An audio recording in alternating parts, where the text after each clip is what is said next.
नमस्ते।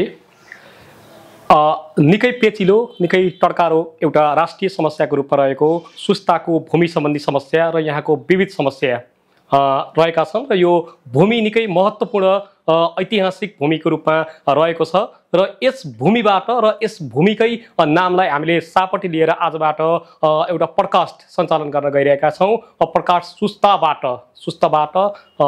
शीर्षकको पडकास्ट आजबाट हामीले सुरु गर्न गइरहेका छौँ र आजको यो पहिलो एपिसोडमा हामीले सुस्ता बचाउ अभियानका अहिलेका अध्यक्ष आदम खाँसँग कुराकानी गर्न गइरहेका छौँ। आउनुहोस् उहाँलाई स्वागत गरौँ।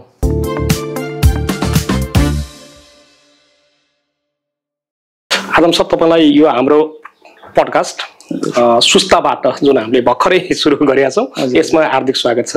यहाँलाई पनि मलाई बोलाएर यहाँ अलिकति उपस्थित गराएर दुई शब्द सुस्ता खतमा राख्न जुन अवसर दिनुभयो त्यसको लागि यहाँको टिमलाई धेरै धेरै धन्यवाद छ। हजुर, जस्तो यो सुस्ता भन्ने विषय त तपाईँको राष्ट्रिय स्तरमै धेरै पेचिलो, धेरै चाहिँ तपाईँको गम्भीर विषय हो, एउटा टड्कारो विषयको रूपमा रहेको छ र सुस्तामा विविध समस्याहरू छ। त्यो सम्पूर्ण समस्याहरूको विषयमा हामीले कुराकानी गर्छौँ। मुख्यतः हामीले सुन्ने गरेको चाहिँ तपाईँको भूमि सम्बन्धी समस्या जुन भारतले अतिक्रमण गरेको र भारतसँग विवादित भएको एउटा भूमि सम्बन्धी अधिकार मुख्य रूपमा त्यो छ र सँगसँगै त्यहाँ दुईवटा अरू समस्या पनि छ, जस्तो चाहिँ तपाईँको नागरिकताको समस्या, नागरिकता विहीन हुनुपर्ने एउटा त्यहाँका नागरिकहरू, गैर नागरिक हुनुपर्ने, नागरिकता प्राप्त गर्न नसकेको अवस्था एउटा त्यो विषय त्यहाँ छ। अर्को चाहिँ भूस्वामित्व सम्बन्धी, यो जग्गाधनी पूर्जा सम्बन्धी, भूस्वामित्व सम्बन्धी विषयहरू पनि छ र लामो समयदेखि चाहिँ तपाईँको यो नेपालको आफ्नो भूभाग चाहिँ आफ्नै भूभागसँग चाहिँ तपाईँको सडक अथवा कुनै पनि सम्पर्क भनौँ न,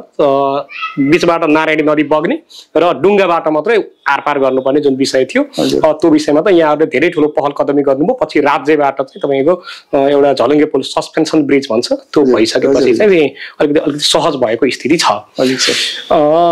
जस्तो सुस्ताको जुन विवादित भूमिको विषय छ यो विषयमा चाहिँ यहाँहरूले चाहिँ मलाई लाग्छ 2062 सालतिरबाट नै एउटा सङ्घर्ष समिति नै गठन गरेर सङ्घर्ष गर्दै आउनुभयो।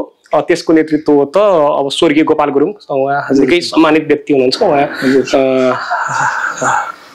नेतृत्वमा चाहिँ यहाँहरू पनि जोडिनु भयो। सँगसँगै यहाँ हुनुभयो लैला बेगम, महिला भएर पनि लैला बेगम हुनुभयो, सँगसँगै रामानन्द यादव, रामानन्द हरिजन उहाँ हुनुहुन्छ, योगेन्द्र गौतम हुनुहुन्छ, अहिले प्रवक्ताको रूपमा अहिले रविन्द्र जयसवाल पनि अझै पनि उहाँहरू क्रियाशील, हजुरहरू क्रियाशील हुनुहुन्छ। यो सुस्ताको वास्तविक समस्या, जस्तो सुस्ता समस्या त भनिन्छ होइन, त यो वास्तविक भूमि सम्बन्धी समस्या चाहिँ के हो? अब सबैभन्दा नजिकबाट त यहाँले निहाल्नु भएको छ, त्यसले गर्दा यो वास्तविक सुस्ताको समस्या चाहिँ के हो? अब यस सम्बन्धमा सुस्ताको इतिहासको सम्बन्धमा हामी जुन अहिले भारत भन्ने छ त्यो भारतसँग त अहिले हाम्रो सन्धि सम्झौता भएकै छैन। हजुर, भएको 1816 मा इस्ट इन्डिया कम्पनीसँग भएको, सन् 1916 1816 उसँग भएको हो। अनि आजाद भारतसँग त भएकै होइन गर्दाखेरि त्यतिखेर चाहिँ कि अब जाइकाको सहयोगमा जुन नक्सा निर्माण गरियो त्यो नक्सालाई हामीले अँगालेर केलाएर हेर्दाखेरि तपाईँको सुस्ताको भौगोलिक क्षेत्रफल 40,980 हेक्टर हो। हजुर, अनि 40,980 हेक्टरमा जुन बेला 2020 सालभन्दा पहिला त्यो जङ्गलमा परिणत थियो। हजुर, अनि राजा महेन्द्रले हजुरको आफ्नो बडा गुरु महाराजलाई त्यो सुस्ताको जङ्गल बिर्तामा दिनुभयो। तर आयो के कि अब राजा महेन्द्रले आफ्नो गुरु महाराजलाई दिएपछि त्यो सुस्ताको भूमिको जङ्गलको हेरचाह राजा गुरु महाराजले गर्नुपर्ने, तर राजाका गुरु महाराज पनि राजा, उहाँले वास्तै गर्नु भएन। वास्ता नगरिदिएपछि भारतीय काठ तस्करहरूले व्यापक जङ्गलमा कटानी फडानी गर्न लागे, काठ भारततर्फ लगेर बेच्ने। अनि त्यतिखेर राजा महेन्द्रका नजिकका मान्छे रामबहादुर छेत्री भन्ने व्यक्ति पक्लियामा हुनुहुन्थ्यो। अनि यिनी कुराहरू त्यतिखेर राजालाई सम्बोधन गरेर लेख्न पर्ने, महसुस गुना भनेर लेख्न पर्ने प्रथाहरू थिए। अनि उहाँले त्यो पत्र लेख्नुभयो राजालाई। अनि राजाले त्यो पत्र पाएपछि, राजाले त्यो पत्र पढेपछि 3 सदस्यीय टोली उहाँ काठमाडौँबाट खटाउनु भयो। अनि तपाईँको रामबहादुर छेत्रीको घरमा आएर अनि रामबहादुर छेत्रीको भान्जा अनि हस्तबहादुर छेत्री भन्ने व्यक्ति अनि शिवराज यादव डुङ्गा चलाइदिने मान्छे उहाँलाई पारी तार्नुभयो डुङ्गाबाट नारायणदी। अनि जाँदाखेरि त तपाईको यति वन क्षतिग्रस्त भइसकेको थियो। ठुल्ठुला रुखहरू, सिसमका रुख, खैरका रुखहरू, करमका रुखहरू भारतीय काठ तस्करहरूले ल्याइरहेको थियो। अनि विक्रम 2020 को आसपास। हजुर हजुर। अनि त्यसपछि यो प्रतिवेदन दरबारमा लिएर राजा महेन्द्रलाई बुझाएपछि राजा महेन्द्रले 2020 सालमा हुकुम बक्स गर्नुभयो त्यहाँ भूपू सैनिक बसाल्ने भनेर। अनि किशोर कुमार गुरुङको नेतृत्वमा उहाँ भूपू सैनिक बसे। अनि एउटा कुरो तपाईको यो मधेसको समस्या भएको कारणले गर्दाखेरि राजा तो किशोर कुमार गुरुङले मधेसी जनतालाई पनि त्यहाँ जोड्ने काम गर्नुभयो। अनि कुर्मी चौधरीहरू, थारू चौधरीहरू, अनि मुस्लिमहरू, अनि दलित बस्ती पनि त्यहाँ बसाल्नुभयो। किनभने तिनका नाताबाता अब भारतमा हुन्छन्, केही परि आयो भने यो जङ्गलमा यो सीमामा यिनले आफ्नो नाताबातालाई भनेर एउटा सहयोग उपलब्ध गराउँछ भन्ने किसिमले गुरुङले त्यो गर्नुभयो। अनि त्यतिखेर हजुरको सुस्तामा सुस्ता पञ्चायत कार्यालय, अनि निमामी विद्यालय सुस्ता, हुलाक कार्यालय सुस्ता, त्यसपछि तपाईको प्रहरी पोस्ट सुस्ता 25 सालमा त्यहाँ स्थापना भयो। त्यो हुँदै गर्दाखेरि जब पब्लिकले त्यो जङ्गल फडानी कडानी गर्न लाग्यो अनि 2025 सालमा आएर पुनः भारतले शक्ति प्रयोग गरेर तपाईको त्यो जङ्गल फडानी गर्न दिएन। सीमित मात्रामा फडानी गरे, 556 बिघा जग्गा मात्रै फडानी गरे।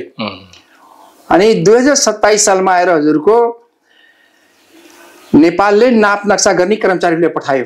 अनि कर्मचारीले पठाउँदाखेरि तपाईको भारतले त्यो नाप नक्सा गर्ने कर्मचारीले समातेर लिएर भारत बिहारको बेतिया जेलमा लिएर हाल्यो। कति जना कर्मचारी? त्यो कर्मचारीहरू उहाँहरू 7 जना हुनुहुन्थ्यो, त्यो लिएर जेलमा हाल्यो। अनि 1 वर्षसम्म उहाँहरूले कैद सजा भोग्नुभयो। पछि उहाँहरू धरौटीमा छुट्नुभयो। अनि 2029 साल चौथो महिना पुनः फेरि नाप नक्सा गरेर लाल पूजा भित्र गयो। 556 बिघा मध्ये हजुरको 506 बिघा पब्लिकले जोत भोगेर जग्गा थियो। अनि 50 बिघा गौचरण प्रति भनेर त्यो राखिएको थियो, गाई बस्तु चरण क्षेत्र बनाएर 556 मध्ये। अनि हजुरको त्यहाँ अब 40,980 हेक्टेयरमा त बाँकी भूभागमा त उसको भारतले आफ्नो सत्ता जमाए, आफ्नो स्वामित्व भित्र घेरेर राखे। त्यो गर्दै गर्दा हजुरको अब सुस्ता एउटा उर्वरा शक्ति भएको माटो हो, जे छरे पनि उमर्ने, जे लाए पनि हुने। अनि 2062 सालतिर आउँदा 2068 सालमा भारतले एसएसबी फोर्स, सीमा फोर्स राखे त्यसले। 2062 सालमा आएपछि त्यो भारत बिहारका जनताको पनि अनि भारतीय एसएसबी फोर्सको पनि आँखा परे सुस्ताको भूमिमा हेर्नुहोस्। अनि यहाँनिर अलिकति बाइकतिर अलिकति छुट्टै म जोड दिन चाहन्छु। 34 सालमा भिसरबाडी आयो। भिसरबाडी आउँदाखेरि हजुरको त्यहाँबाट उठी बाँस गरायो, मरम भूमि भयो, बालु बुर्ज भयो। जस्तो धार नारायणी नदीले धार पनि परिवर्तन गर्यो, अलिकति पश्चिम तर्फ सर्यो भन्ने विषय चाहिँ त्यो सुस्तालाई बगाएर बल्ल फर्केको। अनि त्यहाँका सबै बासिन्दाहरू उठे। अनि अहिले जुन ठाडी हनुमा घाट छ त्यो एरियामा आएर पब्लिकहरू बसे। अनि पछि उहाँहरूलाई हजुरको यो केवलानी, साउमारा, टटिया खोला अनि मलबारी लगायतका ठाउँमा बसोबास गरायो, जग्गा जमिन दियो। अनि तपाईको जग्गा जमिन नपाउने साथीहरू पुनः सुजातिर फर्किन बाध्य भयो। त्यतिखेर फर्किँदाखेरि तपाईको त्यो बालुबुर्ज मरुभूमि भइसक्यो। हामीले मकै त्यहाँ रोप्दाखेरि त्यो मकै भुट्ने नमर्ने त्यो अवस्था थियो। साथीहरू बाहिर जाने, जिल्ला मजदुरी गर्ने, अनि किलमिल गरेर ल्याएर सुस्तामा झोपडोमा खाने। पछि पछि खोलो बढ्दै जाँदा मलिलो नदीले बगरमै परिणत गर्दियो। हजुर, बगरमा एकदमै मलिलो खेल थियो पहिला भन्नु भएको थियो। त्यो एकदम मरुभूमि बनाए त्यसले त। अनि यो चाहिँ बाहिरबाट जिल्ला मजदुरी गरेर ल्याएर किनमेल गरेर खाने। अनि त्यो सीमित व्यक्तिहरूले अब तपाईको 30-35 घरले त सुस्तालाई जोगाउन, सुस्तालाई रोक्न त सक्ने अवस्था थिएन। त्यसपछि सबले आफ्नो नातावाता, आफ्नो छिमेकीलाई सुस्तामा लिएर राखे। अनि बिस्तारै बिस्तारै खोलो लाग्दाखेरि मलिलो माटो आयो, उर्वरा शक्ति भयो। अहिले त हजुरको जे छरे पनि मर्ने, जे रोपे पनि हुने भूमि सुस्ताको भइसकेछ। जस्तो मैले यहाँको भनाइबाट के बुझेँ भन्दाखेरि यो बिहारका जनताहरू र भारतको एसएसपीहरूले 34 साल अघि पनि दुःख दिइराखेका थिए। उनीहरूले सुस्तामा आँखा गाडिरहेको अवस्था थियो। र पछि चाहिँ जुन बाढीले चाहिँ मान्छेहरू नै विस्थापित हुनुपर्ने स्थिति भयो, केही मान्छेहरू यतातिर आए, ठट्टे खोला मलबारीतिर आए र बाँकी थोरै मान्छे रहे, झन् उनीहरूलाई सजिलो भयो। हजुर। अनि त्यो हुँदाखेरि हजुरको अब जम्मा 556 बिघा हो, बाँकी त उसले वनलाई तार फेन्सिङ गरे, तारबार लगाइदियो। हजुर। अनि हामी तपाईको 48 सालतिर आएर उसको तारबार तोडेर केही भूभाग हामीले आबाद गर्यौं, जुन अहिले पहाडी टोल भनेर छ, सैनिक टोल भनेर छ। यो पछि तारबार तोडेर हामीले आबाद गरेको जग्गा हो। ए हजुर। अनि त्यो उर्वरा माटो भएपछि भारतीय एसएसबी फोर्सको सक्रियतामा जनताहरूको गाडी बढ्यो। अनि 2082 साल मङ्सिर 17 गते हामी उखुमा आगो जलाइदिने, बाली नाली धानमा तपाईको बाली नालीमा गाई वस्तु ल्याएर हालिदिने, एसएसबी फोर्सले जनतालाई अगाडि बढाउने। त्यो समस्या आएपछि हामीले रोक्न नसकेपछि हामी जिल्ला सदरमुकाम नवलपरासी पुग्यौँ। त्यतिखेर सिडिओ निरञ्जन बराल हुनुहुन्थ्यो। अनि उहाँलाई हामीले कुरो राख्यौँ। कुरो राख्दै उहाँले के बोल्नुभयो, होइन त्यहाँ त मुन्ना खाँले आफ्नो मान्छे बसाल्नले काँस गाडी फडाइरहेको हो भन्दाखेरि होइन हामी भर्खरै सुस्ता बढाइरहेको। अनि यहाँ जिल्ला प्रमुख अधिकारी हुनुहुन्छ, यहाँले कुन स्रोतबाट जानकारी लिनुभयो? मुन्ना खाँका जेठा छोरा औरङ्गजेब खाँ भन्ने व्यक्ति हुनुहुन्छ, तपाईँले सोधिहाल्नुहोस्। र हामी सुस्तावासी, सुस्ताबाट आएको हामी भन्दाखेरि सिडी साहबले कुरो मात्रै सुन्नुभयो, पहल गर्नु भएन है। हजुर।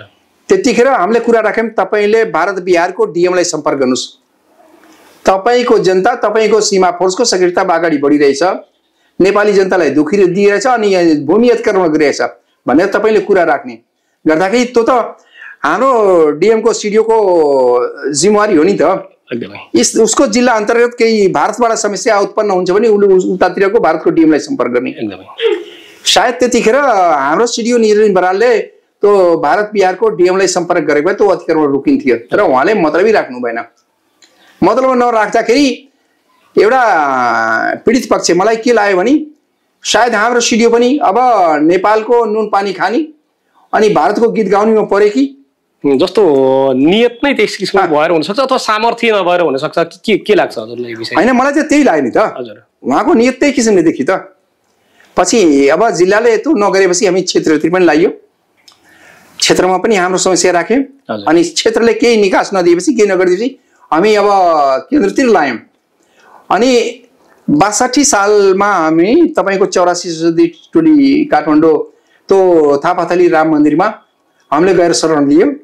अनि त्यहाँबाट हामीले हाम्रा समस्याहरू अब प्रधानमन्त्री विभागीय मन्त्रीहरूले कुरा राख्न सुरु गर्यौँ। गर्दाखेरि 6 महिना हामी बस्यौँ। त्यही बसाइको क्रममा हामीले एकजना हाम्रो सदस्य रामानन्द अर्जन 75 वर्षको उमेर पुगिसकेको त्यो काकालाई तपाईँ गाउँतिर जानुहोस्, मैले वीर हस्पिटल लगेर उपचार पनि गराएको, तपाईँ गाउँतिर फर्किनुहोस् भनेर भन्दाखेरि होइन हाम्रो सरकारले हाम्रो भूमि फिर्ता नगराउँदासम्म म सुस्तातिर फर्किनेवाला छैन भनेर उहाँले एउटा ठोट गरे। गर्दै गर्दा पनि उहाँ चाहिँ कि ज्यान गुमाउनु भयो रामानन्द अर्जनले। र सबभन्दा ठुलो कुरो दुःखको के छ भने देशको प्रधानमन्त्री जो जनताको अभिभावक छ उसले सुस्तावासी जनतालाई भेट नदिने, विभिन्न बहानामा भेटै नदिने गर्दाखेरि हजुरको हामीले गिर्जा बाबुले पनि हेर्यौं, हामीले झलनाथ खनाललाई हेर्यौं, माधव नेपाललाई पनि हेर्यौं। एउटा कुरो यो देशमा अब अलिकति म एउटा राष्ट्रवादी व्यक्ति हुँ र देशलाई हाँक्ने राजनीतिज्ञहरू छन्, देशको बाटो उनको नेताहरूको हातमा छ, उनले चलाइरहेछन्। तर यहाँ आएर राजनीतिलाई मन नपर्ने व्यक्ति म हो एउटा, यिनका चलखेल गर्दाखेरि मैले नपर्ने व्यक्ति म हुँ। जस्तो यो सुस्ताको समस्या त अब यहाँले 2020 सालदेखि 2062 सालसम्म चाहिँ तपाईँको यो संघर्ष समिति नै गठन गरेको, त्यसपछिका सरकारहरू समक्ष यहाँहरूले गरेको पहलको विषयमा भन्नुभयो। हामी 2082 मा छौँ, 2082 मा छौँ। यहाँले 2062 सालमा जुन संघर्ष समिति नै स्थापित गरेर यत्रो सङ्घर्षहरू गर्दै आउनु भएको छ, त्यसबाट केही उपलब्धि हासिल गरिने सफल हुनु भएको छ अथवा चाहिँ त्यसमा केही पनि परिवर्तन त्यस्तो केही भएको अवस्था छ कि छैन? हैन, उपलब्धि त भएकै हो, त्यसलाई हामीले नकार्न सक्दैनौँ। किनभने त्यतिखेरको सुस्ता अहिलेको सुस्ता फरक छ। विकासको काममा अब नेपाल सरकारले भन्न पर्दा कि अरबौं रुपियाँ लगानी गरेछ। हजुरको अब 7.5 किलोमिटर आरसीसी बाटो ढलान भएको छ। अनि तपाईको 3 किलोमिटर जति चाहिँ कि तटबन्ध निर्माण भइसकेको छ। भौतिक पूर्वाधारको कुरा हजुर, जस्तो सीमा समस्या समाधानको विषयमा चाहिँ कतिको चाहिँ तपाईको प्रगति भएको छ भन्ने सन्दर्भमा? हैन, सीमा सम्बन्धमा त न्यून छ नि त, न्यून छ। अब त्यहाँ बोल्न पर्दाखेरि अहिले मैले प्रधानमन्त्रीको नाम गिराएँ नि त। सीमाको सन्दर्भमा हाम्रो देशको प्रधानमन्त्री बोल्नै नसक्ने। हजुर, कुरै सर्वप्रथम त इमानदारीले कुरो नराख्ने। यो नेपालका प्रधानमन्त्री हुन्, नेपाल राष्ट्रको सन्दर्भमा, नेपाली जनताको हकको सन्दर्भमा हामीले मजाले कुरो राख्न सक्छौँ त। जस्तो हामीले अब हाम्रा नेताहरूलाई मैले भन्ने गर्छु त, यहाँहरूले कीर्तिनिधि विष्टको इतिहासलाई केलाउनुपर्छ, सम्झिनुपर्छ। महाराजमान सिंह श्रेष्ठको हेर्नुपर्छ। महाराजमान सिंह श्रेष्ठ हुँदाखेरि भारतमा चाहिँ राजीव गान्धी प्रधानमन्त्री थिए अनि 18 महिना भारतले नाकाबन्दी गरे त, ट्रान्सपोर्टहरू चाहिँ सीमामा रोकिए। तर महाराजमान सिंह श्रेष्ठ इतिहास गवाह छ, यहाँहरूले पनि थाहा भएको कुरा हो। भारत झुक्न गएन अनि भारतीय प्रधानमन्त्री काठमाडौँ भेलीमा आए, पुनः उनले सन्धि सम्झौता गरे अनि हामीले उल्टोले उज्यालो गरेर भात खाएको मान्छे हौँ। अझै मलाई सम्झना छ गर्दाखेरि मेन मार्केट भन्ने हो भने भारतको नेपाल हो त। उसको लत्ता कपडा लिएर, उसको मेडिसिनदेखि लिएर, उसका गाडी घोडा लिएर हामीले हरियो तरकारीसम्म उसको किनिदिन्छौँ। अनि जहाँसम्म लाग्छ भारत नेपालसँग व्यवहार बिगारेर ऊ बाँच्न सक्दैन। जस्तो यहाँले असमत सन्धिकै कुरा गर्नुभयो, यो 1950 को शान्ति तथा मैत्री जुन सन्धि छ त्यसलाई नै पुनर्विचार गर्नु पर्यो भनेर एउटा प्रभुत्व व्यक्तिहरूको समिति भन्ने जुन बनेको थियो, त्यो नेपाल र भारतका विज्ञहरूको बीचको एउटा चाहिँ संयुक्त चाहिँ जुन समिति थियो, त्यसले एउटा प्रतिवेदन तयार पारेको थियो। सम्भवतः त्यो भारतको प्रधानमन्त्रीले बुझ्ने र त्यसपछि नेपालको प्रधानमन्त्रीले बुझ्ने भन्ने थियो। सम्भवतः अहिलेसम्म चाहिँ भारतको प्रधानमन्त्रीले बुझ्ने काम समेत भएको छ जस्तो मलाई लागेको छैन। हैन, त्यो त बिल्कुलै बुझेछ नि त। हजुर, उसले बुझ्दै छैन। अब यहाँनिर आएर कहाँ फस्यो भने हाम्रो प्रधानमन्त्रीहरू नेपाली जनताको प्रधानमन्त्री, नेपाल देशका प्रधानमन्त्री हुन्। यिनले हिम्मत र आँट राख्नुपर्छ, आफ्नो कुराहरू दरो ढङ्गले राख्नुपर्छ। भोलि बिहान सीमाको सन्दर्भमा भारत नमान्ला भन्ने कुरो होइन, ऊ मान्नै पर्छ। र अहिलेको अवस्थामा जुन राजनीतिकरण छ, कता कतै तपाईको हाम्रो प्रधानमन्त्री डराउने कतै भारतीय प्रधानमन्त्रीले हाम्रो कुर्सी लडाइदिने हो कि? अब यहाँहरूले देखिराख्नु छ, यहाँ स्थानीय स्तरमा सुस्ता बचाउ अभियान छ। तर केन्द्रमा के देखेँ भने मैले कुर्सी बचाउने अभियान। यो कुर्सीसँग कहिलेसम्म जोगे टाँसिएर बस्ने, कुर्सीलाई कसरी जोगाउने। 2 हप्ता अगाडि म हजुरको यो भर्खरैको घटना मैले देखेँ। म मन्त्री कुलमान घिसिङलाई भेट्न पर्ने सौर्य ऊर्जा मन्त्रालयमा, अनि मसँग तपाईको लुम्बिनी प्रदेशका वन मन्त्री देवकर प्रसाद कलवार पनि हुनुहुन्थ्यो। त्यहाँ भारतीय दूत आउँदाखेरि अनि मन्त्रालयका कर्मचारीहरूले शरण गाए। यो मलाई पीडा लाग्यो है, यो मलाई पीडा लाग्यो। एउटा दूत आउँदाखेरि मन्त्रालयको कर्मचारीले त श्री 500 को सरकार त होइन हो। दूतको काम त तपाईको त्यो समस्याहरू, त्यो भएका कुराहरू आदान प्रदान गर्ने कुरो दुई देशको बीचमा, या उसको देशका भारतीय नागरिकहरूमाथि कुनै थिचोमिचो भएको छ अनि अन्याय भएको छ भने त्यो कुरा उसले फलो गर्ने भारत सरकारले नेपाल सरकारले कुरा गर्ने हो। लगभग काम त त्यही हो। तर एउटा दूत आउँदाखेरि हजुरको मन्त्रालयका कर्मचारीहरूले श्री 5 को सरकार जस्तो टाउको नुगाउने, उसलाई सामान दिने। बिल्कुल त्यो नेपाल सरकारको त्यो सामर्थ्य नै भएन यो भूमि सम्बन्धी विषय भन्ने भयो। तर सुस्तामा त अर्को समस्या जुन अघि मैले भनेको थिएँ, नागरिकता सम्बन्धी समस्या छ। यो समस्या चाहिँ यतिका समयसम्म किन रह्यो होला? यसको समाधानको लागि चाहिँ त्यहाँबाट के प्रयास भइरहेको छ? यहाँहरू के गरिरहनु भएको छ? ल, यो सम्बन्धमा तपाईँले एउटा बहुत महत्त्वपूर्ण प्रश्न गर्नुभयो। नागरिकताको समस्यामा अब देशको नागरिकलाई सर्वप्रथम त नेपाल सरकारले अनागरिक बनाएर राख्न पाउँदैन। अब हजुरको हाम्रो संविधानमा 2000 त हजुरको 20 वर्षसम्म बसोबास गरिसकेको व्यक्तिलाई अरू नागरिकता नदिए पनि अंकृत नागरिकता दिने तपाईको खुलस त्यहाँ छ नि संविधानमा, दिन सकिन्छ। अन्य नागरिकता हैन, योलाई दिन त सहज छ नि त। गर्दाखेरि 2022 सालदेखि बसोबास गरेको व्यक्तिलाई अहिलेसम्म नागरिकता नदिने, अहिलेको युवा पिढी जुन छ उनका बाउ बिते, उनका बाजे बिते र अहिले नातिका पुस्ताहरू छन्, जसले चाहिँ कि एउटा राष्ट्रक सवालमा आफ्नो ज्यानको बलिदानी दिइरहेको छ अनि उनीसँग चाहिँ भारतको नागरिकता पनि छैन, नेपालको नागरिकता पनि छैन, त्यो व्यक्तिले चाहिँ कि भारतसँग लडाई लडिरहेको अवस्था छ। अनि यस्तो अवस्थामा उनीहरुसँग के प्रमाण छ त? त्यो एउटा चाहिँ प्रमाणको आधारमा नेपाल सरकारले नागरिकता दिने कि नदिने, जस्तो मैले गत वर्ष सुस्तावासी साथीहरूलाई दिए भनेको थिएँ। अब यसरी नेपाल सरकारले नागरिकता दिँदैन भने सुस्ता बचाउ अभियानले नेपाल सरकारमाथि मुद्दा दिने जिल्ला अदालतमा, अनि मुद्दा चलेपछि नेपाल सरकारको प्रतिनिधि को आउँछ बोल्न त अदालतमा? बोल्न पर्यो। त्यो देशका नागरिकहरू नि नागरिकता दिन पर्यो, हैन भने कुन देशका नागरिक हुन् त? त्यो देशका चाहिँ कि अभिभावकहरू बोलाएर सौंपिदिने भन्ने कुरा मेरो थियो। तर साथीहरूले के बोले भने हैन नेपाल सरकारले मुद्दा नदिउँ भन्ने किसिमको हो। त्यो कारणले नेपाल सरकारले सुस्तावासीले अनागरिक बनाएर राखिरहेको अवस्था छ र नेपाल सरकारले नागरिकता दिनुपर्छ। नेपाल सरकारले नागरिकता दिनुपर्छ। र अर्को कुरो भूमि सम्बन्धीमा अहिले हजुरको 40,980 हेक्टरमा 7,000 उसले चाहिँ कि अतिक्रमण गरिसकेको र 19,480 हेक्टर जुन विवादित थियो अहिले त्यसलाई तपाईको थोरै चोक्टा बाँचेछ, अरु त नारायणी लैसक्यो र 7,000 हेक्टर भूमि सुस्तावासीको स्वामित्वमा छ र यो भूमिलाई व्यवस्थित गर्ने भनेर यो देशमा विभिन्न आयोगहरू गठन भए। यिनी आयोगले सुस्ताको भूमिलाई नाप नक्सा गरेर जोतभोगको आधारमा स्वामित्वको आधारमा सुस्तालाई लाल पूर्जा दिनुपर्छ, किनभने त्यो नेपालको भूभाग हो। र अहिले हजुरको एउटा विगतका दिनमा हामीले के देख्यौं भने सुस्तासँग जोड्न चाहे केपी ओलीको सरकार हुँदाखेरि, केपी नेतृत्वको सरकार हुँदाखेरि केपी ओलीले एउटा नक्सा सर्जनी गर्नुभयो काला पानी भनेर, जसलाई बोली चलेको छ छुच्चे नक्सा र काला पानी भनेर नक्सा सर्जनी गर्दाखेरि र त्यतिखेर प्रधानमन्त्री केपी ओलीको नेपालको नक्सालाई पाठ्यपुस्तकमा पनि छाप्ने भन्ने यहाँ थियो त, देशले सुनेको हो। पाठ्यपुस्तकमा छापेपछि युवा पिढीले त्यो अध्ययन गर्छन्, पढ्छन्, नेपालको क्षेत्रफल कहाँसम्म हो के हो भनी युवा पिढीको मनमस्तिष्कमा जान्छ भन्ने उद्देश्यले ल्याउनु हो, राम्रो भयो। त्यसको हामीले पनि उच्च मूल्याङ्कन गर्यौं र अहिले केपी ओलीले राम्रो लिएर गएका छन्, अब यसले गर्छन् भनेको छ।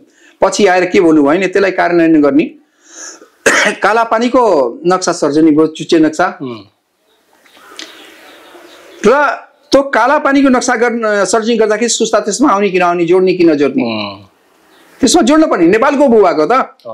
अनि त्यसमा जोडेन हाम्रो देशको प्रधानमन्त्रीले गर्दाखेरि त्यो सुस्ताका साथमा घात गरेको र चुच्चे नक्साको सम्बन्धमा त्यो चुच्चे नक्सा किन त? त्यो सार्वजनिक गर्न नपर्ने कुरो हो नि त। त्यो चुच्चे नक्साको त्यसको चुच्चो अगाडि अरु भाग छ नि त, अरु भाग छ, त्यो भागलाई लिएर सार्वजनिक गर्न पर्ने नि त। त्यो किन गरिएन? त्यो भागलाई भारततर्फ गाभेको कि भन्ने शंका नेपाल नागरिकभित्र उत्पन्न भइरहेको कुरा हो।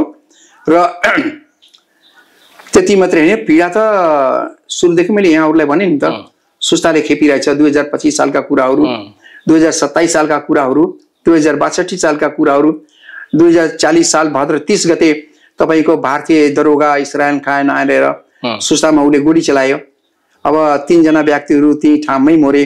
यो बन्नु खटिक भन्ने व्यक्ति, मोहम्मद दिन खां भन्ने व्यक्ति, जनरली मिया भन्ने व्यक्ति, मुन्ना खाँको खुट्टा भाँचियो। यो घटना त भएकै हो सुस्ताको भूभागले गर्दाखेरि। र त्यसपछि तपाईको जुन बेला जंगलमा परेको थियो त्यो सुस्ताको भूभाग, त्यतिखेर पनि भारतीय पक्षले घटना गरे। तो त्यतिखेर यो सुस्ताको जंगललाई नर्सरी रेन्ज पोर्टले हेर्ने काम गर्थ्यो। अनि पीतम्बर जंग राणाको नेतृत्वमा गएको वन गस्ती टोलीलाई भारतीय पक्षले समातेर कुटपिट गरेर अनि एउटै च्यानमाथि राखेर जिउँदै जलाउने काम गरे त। र हाम्रो सरकार मौन छ त, बोल्दै बोल्दैन, घटनामा बोल्दै बोल्दैन। हामीले अस्ति भर्खरै हामीले देख्यौं सीमामा एउटा माछा तस्करले गर्दाखेरि, यो त धेरै दिन पनि भएको छैन त, बसैया त्यहाँ गोली चल्यो त, हवाई फायर चल्यो, गोली चल्यो। तर त्यही भारतीय सीमा फोर्सले नेपालको भूमिमा आएर नेपाली नागरिकलाई गोली हानेर ठाउँमा लडाइदियो। अनि त्यतिखेर हाम्रो सशस्त्रसँग गोलीगट्टा थिएन र कसको आदेशले त्यो भारतीय एसएससी फोर्स नेपालको भूमि पसे त अनि नेपाली जनताले गोली हाने वा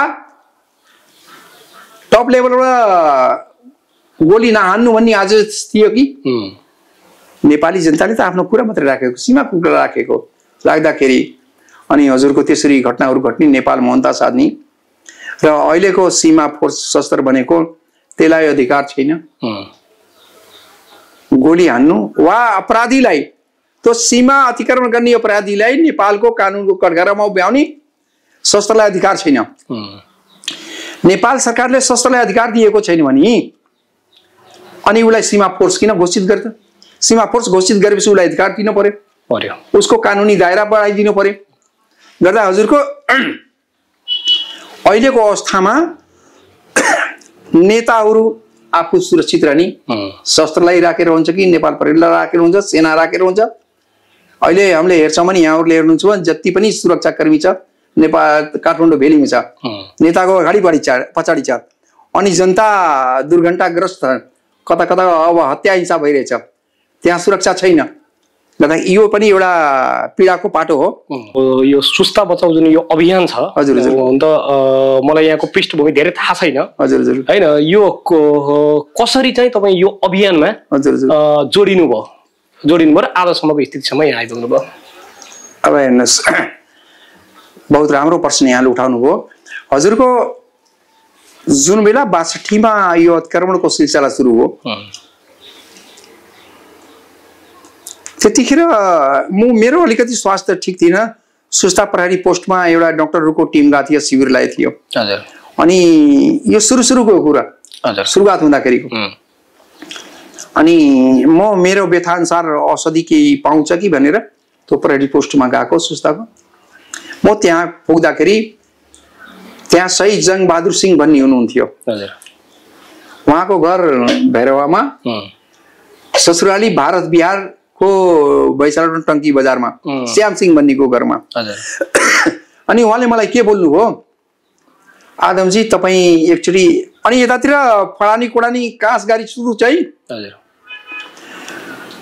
अनि एकजना तपाईको सञ्चारको असै कमल रेग्मी भन्ने व्यक्तिलाई अनि एकजना चौधरी हलदार थियो तिनलाई एकजना सिपाही अनि हामी तीनजना सिभिल मान्छेलाई उहाँले धनैया रेतामा पठाउनु भयो अनि सुमन सिंह भन्ने व्यक्तिलाई गएर के बोलिदिनुस् भने यो फडानी कोडानी स्थापित गर्न पर्यो भोलि सुस्ता पनि बस्ने र पूर्व पनि बस्ने अनि छलफल गरेर तपाईको 10 बिघा बढी रम्पुरवाले जोते पनि जोत्छ सुस्ताले जोते पनि जोत्छ तर एउटा हामीले छलफलको माहौल बनाऊ अनि बसौँ भन्ने कुरो भन्नुभयो त्यहाँ म जाँदाखेरि प्रहरी सहित जाँदाखेरि हामी प्रहरी गरेर 6 जना छौं हजुर अनि उहाँहरू 12-13 व्यक्ति हाँसिया छ कोदालो छ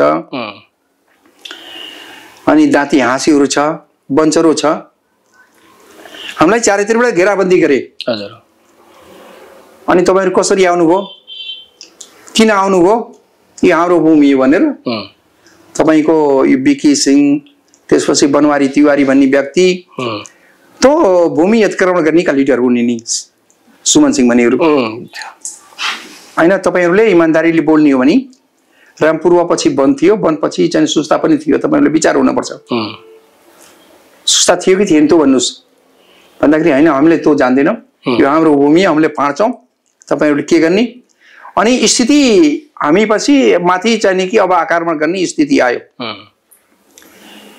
त्यतिखेर त्यो खटिएको संचारको असै कमल रेङ भन्ने सेट लिएर भाग्न लाग्यो अनि तपाई नभाग्नुस् तपाईले सेट खोल्नुस् तपाईको सहीलाई पनि जानकारी गराउनुस् तपाईको एसपी लाई पनि जानकारी गराउनुस् हामी यो बिहारतिर लुट्न भनेर राखेन हाम्रो समस्या राख्न आको तपाई कुरो राख्नुस् भनेर भन्दाखेरि जस्तो त्यो 12-13 जना मान्छे यहाँहरु जाने जुन भनिएको थियो त्यो जानकारी पाएर आएका थिए अथवा चाहिँ स्वतस्फूर्त आएका थिए के थिए हैन उहाँहरु त पहिलेदेखि त्यो कास गाडीमा थियो फडानी गरिरहेको थियो त फडानी कोडानी जारी थिए त 12-13 जना मान्छेले एकैचोटी चाहिँ फडानी गरिरहेको थियो अब जस्तो रम्पुरा भयो लक्ष्मीपुर भयो हजुर अनि लक्ष्मीपुरको थाल टोल भयो अनि कुन घुसरी दरुवाबारी झरारा भन्ने बस्तीका यी सारा मान्छे हुन् त हजुर अनि त्यसपछि हामीले हाम्रो ज्यान बचाएर त्यो काँस गाडीबाट निस्किन सुस्तातर्फ आयौं पछि यिनले के गरेछ एसएसबी फोर्सको कमान्डरलाई फोन गरेछ अनि तपाईको बगा जनपद प्रहरीको एसपीलाई पनि फोन गरेछ। यिनले के भन्यो भने सुस्ताको 6 जना मान्छे आएर हामीलाई बन्दी बनाछ भनेर कुरा राख्दाखेरि त्यो बगाबाट आउने जनपदको एसपीले खोइ त्यो सिभिल पब्लिकहरु सुस्ताका कहाँ छन् अनि प्रहरी आछ प्रहरीसँग त हाल हतियार छैन तर तिमीहरूले सुस्ताको 3 जना पब्लिकलाई मारेर फाल्यो वा के गरे तिनलाई हाजिर गरा भनेर एसपीले भनेपछि इनको हालत खराब हो। त्यसपछि त्यो प्रहरी पनि सुस्तातिर आए अनि आएपछि त्यही कुरा लिएर हामी सदरमुकामतिर आएपछि सिडिओलाई हामीले कुरा राख्न थाल्यौं। तर अहिलेसम्म हजुरले भने जस्तै अहिलेसम्म पनि कुनै प्रधानमन्त्रीले घुमेका भूमिका सीमाका कुरा अहिलेसम्म राखेको छैन, राख्दै राखेको छैन। त्यो के हो रहेछ त गर्दाखेरि त्यही मैले अघि भने यहाँलाई जानकारी गराएँ सुस्तामा सुस्ता बचाउ अभियान छ भने केन्द्रमा कुर्सी बचाउने अभियान छ, कतै कुर्सी लड्ने हो कि तर त्यो होइन हामी त्यो माया मायातिर लाग्ने कुर्सी नरहला केही छैन। जस्तो जस्तो मैले तपाईलाई चाहिँ कसरी यसमा चाहिँ आबद्ध हुनुभयो यो अभियानमा जोडिनु भयो भन्ने सन्दर्भमा जोडेका थिएँ। त 6 जना त्यहाँ जानुभयो ज्यान जोगाएर चाहिँ तपाईहरु फर्किनु भयो। ल म यहीँनिर आउँछु। अनि हामी एउटा नेपाल नागरिक हुँ र एउटा म राष्ट्रवादी व्यक्ति हुँ। मेरो फेस हेर्दाखेरि हजुरको मेरो फेसले चिनाउँछ यो भारतीय मूलका व्यक्ति हुनुपर्ने किसिम होइन त। तर यहाँनिर एउटा पीडाको कुरा के छ भने फेसले होइन मानिसको भावनालाई मानिसको विचारलाई कदर गर्नुपर्छ। हाम्रो यहाँ अगाडि सुस्ताको भूमि लुटिन लायो उत्क्रमण हुन लायो भने मेरो आत्माले हैन केही गर्न पर्छ यसलाई रोक्न तामको लागि आफै लाग्न पर्छ भन्ने किसिमले मलाई त्यो जगाएपछि चुप लागेर बस्न हुँदैन है भनेर भनेपछि म र गोपाल गुरुङ लैला बेगम अहिले पनि म लैलालाई सल्युट गर्छु सलाम गर्छु जो व्यक्तिले गोपाल गुरुङ र आदमलाई एक ठाउँमा जोड्ने काम गर्नुभयो र उहाँले के बोल्नुभयो कहाँ जान पर्छ के गर्न पर्छ मलाई थाहा छैन है म अनपढ महिला हो तर जान आउनको लागि खर्च म 50,000 आइसी कतैबाट ऋण निकालेर भए पनि म व्यवस्था गर्छु तपाईहरु लाग्नुस् तपाईहरु हिँड्नुस् भनेर त्यो एउटा महिला व्यक्तिले त्यतिको चाहिँ नि हिम्मत आँट गरेपछि हजुर हामी त पुरुष हौं हामीले त जन गर्न पर्छ भन्ने किसिमले गोपालजीसँग बसेर छलफल भयो अनि त्यसपछि हामी जिल्लातिर लाएपछि यस संस्थालाई हामीले दर्ता गरेर त्यसपछि अब जिल्ला अनि क्षेत्र अनि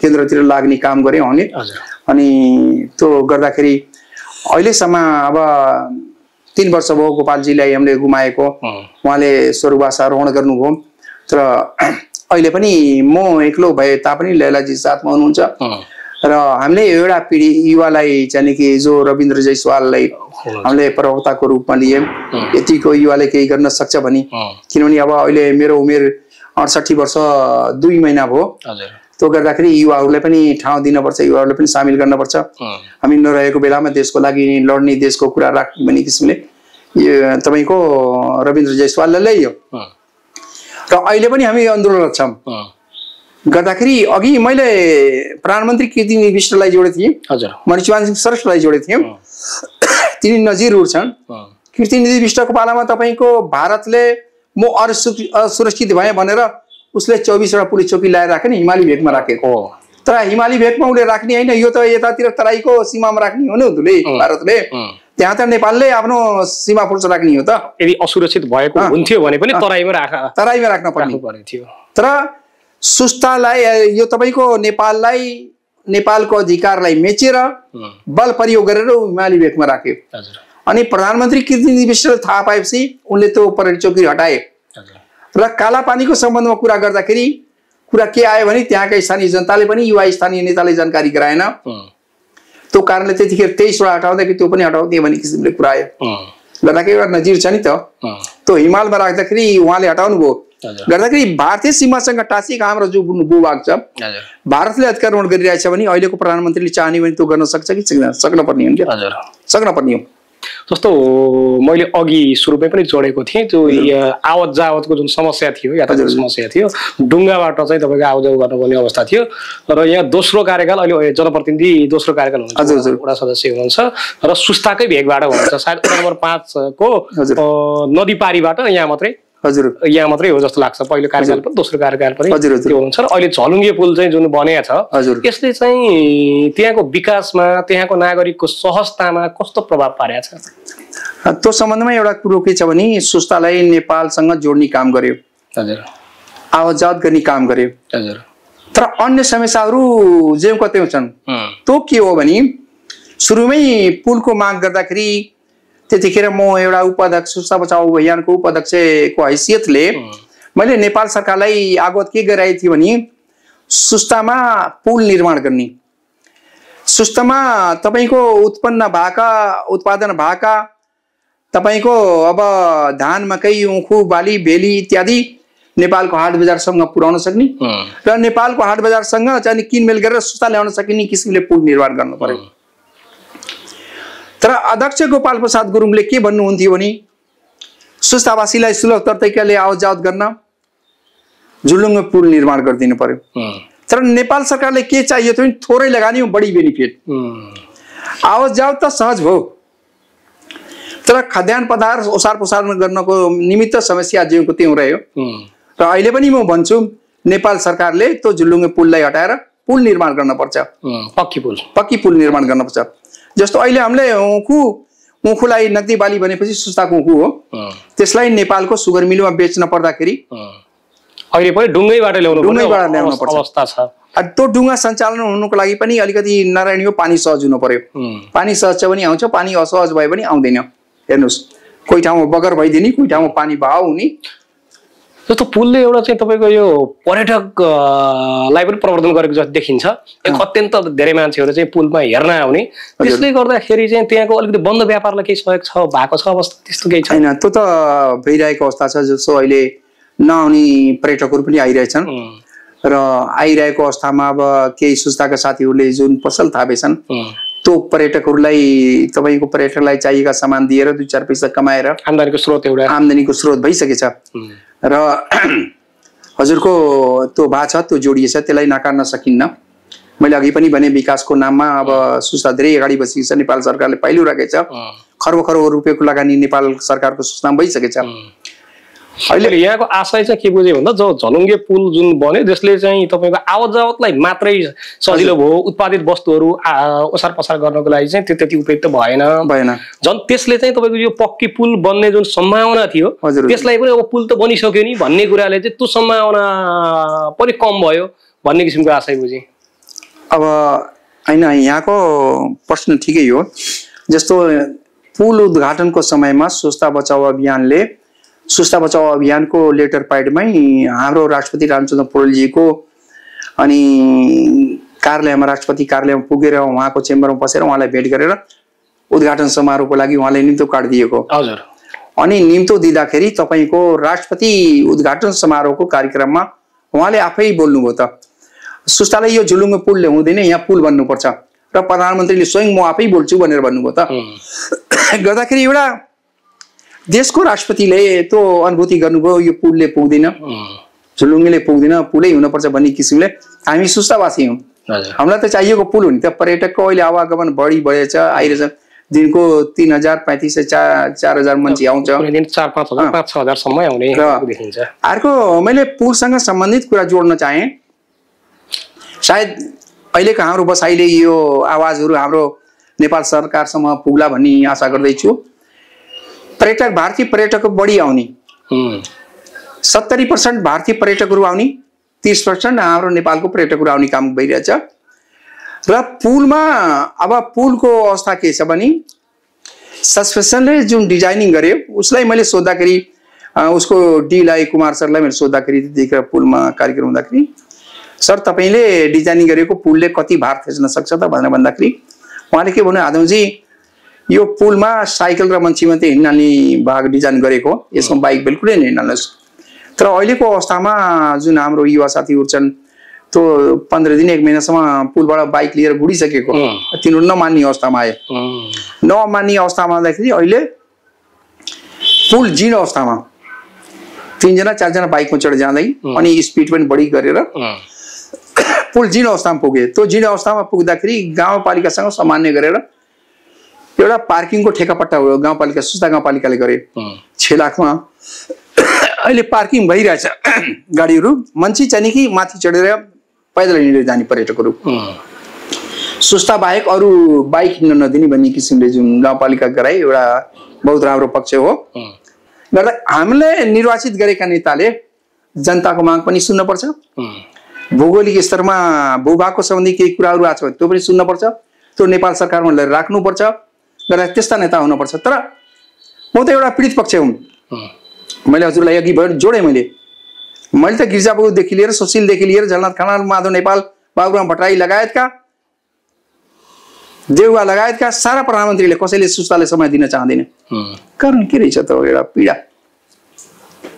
पीडा छ होइन। हामीले त प्रधानमन्त्रीलाई केही भन्ने हाम्रो समस्या राख्ने हो त। उहाँहरूले त सुस्ताले समय दिनुपर्छ। उहाँहरूलाई देशको समस्या कहाँ के भइरहेछ उहाँलाई थाहा छैन। जनताले आफै समस्या दर्शाउन जाँदाखेरि समय दिनुपर्छ कि पर्दैन? तर समय नदिने सुस्ता बचाउ अभियान काठमाडौँ भेलीमा जाने बित्तिकै प्रधानमन्त्रीको टाउको एकदम ठन्कन्छ। किन आयो यहाँ त? त्यति मात्रै हो र 65 मा हामीलाई त के गरायो भने गोपाल प्रसाद गुरुङ र म आदमले स्वयंले रातिमा लोकेसन चेन्ज गर्नुपर्ने अवस्थाहरू आए। असुरक्षित भयौँ हामी। त्यो अवस्था पनि हामीले भोगेकै हो काठमाडौँ भेलीमा। गर्दाखेरि अब हजुरको मलाई के लाग्छ भने कुनै दिन नेपाली सपुतले जन्म लिएला जसले अतिक्रमण भूमिको सम्बन्धमा सीमाको सम्बन्धमा कुरा राखेला। तर यो नेताहरूले राख्छन्, यिनले गर्छ भन्ने मलाई आश छैन। हेर्नुहोस् हजुर, जस्तो अघि मैले यो पुलको विषयमा सन्दर्भमा कुरा गरेँ, यो बिजुली हजुर विद्युतको सन्दर्भमा धेरै समस्या थियो। हजुर हजुर, अहिलेको त्यहाँको अवस्था चाहिँ के सुध्रिएको अवस्था हो? अब बिजुलीको सम्बन्धमा त्यहाँ अलिकति जटिल समस्या आएको सस्पेन्सन ब्रिज र विद्युत प्राधिकरणको बिचमा थियो। तपाईँको अब सस्पेन्सनले एक त अनुमति नदिएको, पछि अनुमति दिनेको पोजिसनमा आइसकेपछि उसले के भन्यो भने विद्युत प्राधिकरणले पैसा उठाउने अनि पुलको मर्मत समारोह उसले गरिदिन पर्छ विद्युतले भनेर सस्पेन्सनले बोलेपछि अनि विद्युतले के भन्यो, होइन मैले गर्दैन भन्ने किसिमले गर्दाखेरि अब सुस्ता बचाउ अभियान स्वयं चाहिने कि र माननीय अब लुम्बिनी प्रदेशका माननीय देवकर्ण प्रसाद कलवार पनि जानुभयो र राष्ट्रपति भवनमा पुगेर राष्ट्रपतिज्यूलाई भेटेर यो कुराहरू राख्दाखेरि उहाँले आफै फोन बजाउनु भयो राष्ट्रपतिज्यूले। तपाईँको विद्युत प्राधिकरणका अब एमडी कुलमानजीलाई र सब्स्टेसनका तपाईँको कुमार थापा सरलाई ल यो छिटो गरौँ है, तुरन्त चाहिने यो गरेर मलाई टेलिफोन दिने, फोन गरिदिने, यो जसरी पनि विद्युत संस्थामा जानुपर्छ भनेर राष्ट्रपतिज्यूले पनि बोल्नुभयो र दुईटैको एउटा चाहिँ कि सामान्य भयो र विद्युत चाहिँ कि सुस्तामा गयो। अहिले चाहिँ कि उज्यालो सुस्ता भएको छ। त्यति मात्रै होइन, अब कुलमानजीतिर जाउँ भने कहिले म त कुलमानजीलाई धेरै माया गर्ने मान्छे हो, किनभने कुलमानजी भित्र राष्ट्रियता छ त्यो देखियो है। र अहिलेको अन्तरिम सरकारको उहाँ प्रधानमन्त्री मन्त्री पनि हुनुभएको छ र उहाँ भइसकेपछि उहाँको मन्त्रालयमा पनि भेट्न गइयो, सुस्ताको समस्या राखियो। तुरन्त उहाँले तोक आदेश गर्नुभयो, मन्त्रालयको सचिवलाई बोलाउनु भयो र विभागीय इन्जिनियरलाई बोलाउनु भयो, ल यो सुस्ताको तपाईँ तुरन्त गर्नु पर्यो भनेर आदेश गर्नुभयो। गर्दाखेरि नेता भनेपछि त्यस्तो हुनुपर्छ त। अनि कुलमानजीले त्यो अघि यहाँले उठाएको पर्सन नागरिकता नभएको व्यक्ति 115 जनाको नागरिकता छैन। हेर्नुहोस्, नागरिकता नभएपछि मिटर लाउन पाएन, किनभने हामीले त एउटा सिम लिन पर्दा कि नागरिकता दिनै पर्छ। अनि बल्ल सिम उसले हामीलाई दिन्छ, गर्दा मिटर जोड्नको लागि त नागरिकता चाहियो। अनि 110 जनालाई हामीले मिटर दिन पर्दाखेरि नागरिकता नभई उसले मिटर नदिने। अनि यो समस्या लिएर हामी विद्युत प्राधिकरणको कार्यालय काठमाडौँ पुगेपछि कुलमानजी आउनुभयो, उहाँले तोक लगाइदिनु भयो। स्थानीय तह गाउँपालिकाको सिफारिस अनुसार चाहिँ कि नागरिकता नभएको व्यक्ति यो तपाईँको लाई चाहिँ मिटर जडान गरिदिनु भनेर तोकिदिनु भयो। अब त्यहाँ कि मिस्टेक के भयो भने अब सिफारिस गर्ने काम त वडाले गर्ने हो अनि वडाले गर्ने हो, तर गाउँपालिकालाई तोकिदिएपछि गाउँपालिकाले सिफारिस त्यो ढङ्गले गरिदिएन, नगरेको कारणले गर्दा त्यतिखेर मिटर जडान भएन अनागरिकको। र अहिले उहाँ मन्त्री भइसके फेरि त्यो मुद्दा ल्यायो उहाँले। जस्तो 115 जनाको अवस्था के छ अहिले? मिटर जडान भइसकेको होइन, उहाँहरूको घरमा पनि बत्ती बोलिरहेछ। केही साथीहरूले नागरिकता आफ्नो छिमेकी नागरिकता भएको साथीको नाममा मिटर लिएछन् र केही साथीहरू हजुरको बढी जसो साथीहरूले जुन हाम्रो मिनी ग्रिड पावर हाउस यो सोलर प्लान्ट थियो नि सुस्तामा हजुर हो त्यसकै मिटर लागेको छ त्योबाट बत्ती बढिरहेको छ र अहिले मिटर जोड्ने तपाईको प्रयास अगाडि बढिसकेछ हामी कुलमानजीलाई लिएर त्यो समस्या राख्यौं कुलमानजीले पुनः त्यसमा अहिले तोक लाउनु भयो र स्थानीय वडा तहको सिफारिसमा त्यो बसोबासको आधारमा त्यो परमाणुमा मिटर जडान गर्ने भनी आदेश गर्नुभएको छ हजुर र पक्कै हुन्छ हामी पनि त्यसमा अहिले प्रयास गर्दै छौं त्यो मिटर अनागरिक साथीहरुको नाममा पनि जान्छ मिटर हजुर ठीक छ आदमजी हामीले सुस्ताको विभिन्न पक्ष पाटो त्यहाँको समस्याहरू अब यहाँको त्यसमा यो अभियानमा योगदान के थियो भन्ने सन्दर्भमा केन्द्रित गरेर कुराकानी गर्यौं र अन्तिममा हामी अन्तिम चरणमा छौं यहाँले के भन्न चाहनुहुन्छ हैन अन्तिममा त अब हजुरको सुस्ताको नागरिकता र सुस्ताको जुन लाल पूर्जाको कुरा छ भूमि व्यवस्थापन गर्ने कुरा छ र सीमाको सन्दर्भमा हजुर नेपाल सरकारले भारतसँग कुटनीति पहल गरेर सीमा स्तम्भ कायम गर्नुपर्छ भारतको भूमि हामीलाई एक इन्ची पनि चाहिँदैन र हामीले आफ्नो भूमि छोड्न पनि हुँदैन भन्दै र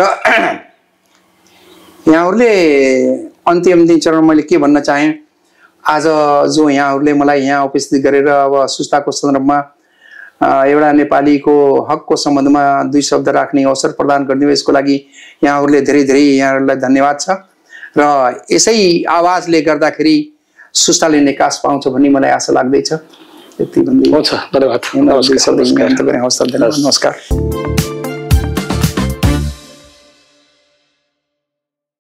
आजको यस पडकास्ट यस कुराकानी यहाँहरुलाई कस्तो लाग्यो अवश्य पनि प्रतिक्रिया दिन नभुल्नुहोला र मन परेको खण्डमा लाइक सब्स्क्राइब गर्न नभुल्नुहोला र बेल आइकन पनि दबाएर हाम्रो च्यानललाई र हाम्रो कार्यक्रमलाई सहयोग गरिदिनु हुन अनुरोध गर्दै कार्यक्रमबाट बिदा हुन चाहन्छु हस्त धन्यवाद नमस्ते